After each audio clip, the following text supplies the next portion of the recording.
Hello and thank you for watching my video, where today marks a week since the result was announced that the UK would be leaving the EU, with 58.3% of local Northampton voters voting to leave. Now, as most of the polls suggested a Remain vote, it did come as a bit of a surprise to me and probably to most of you. But I'm sure a week on the reality will be starting to set in. So what's next for the Northampton property market? Well, the Chancellor in the campaign suggested property prices would drop by 18%. Using Treasury estimates, their method of calculating was focused around the UK interest rates, which in turn would raise the cost of mortgages and therefore lower the demand of property, causing a drop in property prices. Now, I would say that will probably happen. Northampton property values will probably drop in the coming 12 to 18 months, but by 18%, I really don't think so. I find that a little pessimistic and believe that that figure was to get homeowners and landlords to vote in a particular way. Now, since the previous in and out EU referendum in 1975, values here in Northampton have risen by over 1,700%.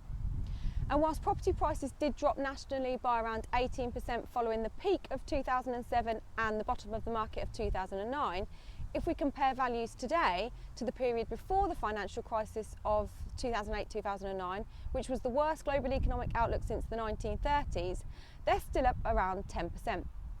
But what about interest rates? Well, since 2009, interest rates have been at 0.5%, and lots of people have become accustomed to those sorts of levels. But looking back over the years, interest rates in the mid to late 80s property boom were on average 9%, in the 90s they're on average 6.5%, and in the Uber boom years where UK property values was rising 20% a year for 3 or 4 years straight, they were 4.5%. And many of you watching this will probably remember when they were 15%. But I suspect interest rates won't rise because raising interest rates causes deflation, which is the last thing the British economy will need at the moment. And in yesterday's news, there was an indication that they may even drop. But we'll have to wait and see for the up-and-coming assessment by the MPC to find out. So what's going to happen next? Well, there are many challenges ahead, but the country has spoken and we are now in uncharted territory. But we have been through a couple of world wars, an oil crisis, Black Monday, Black Wednesday, 15% interest rates and a credit crunch, and we've survived. So in the short term, I think your Northampton property value may have a bit of a wobble, but in the long term, I think it's as safe as houses.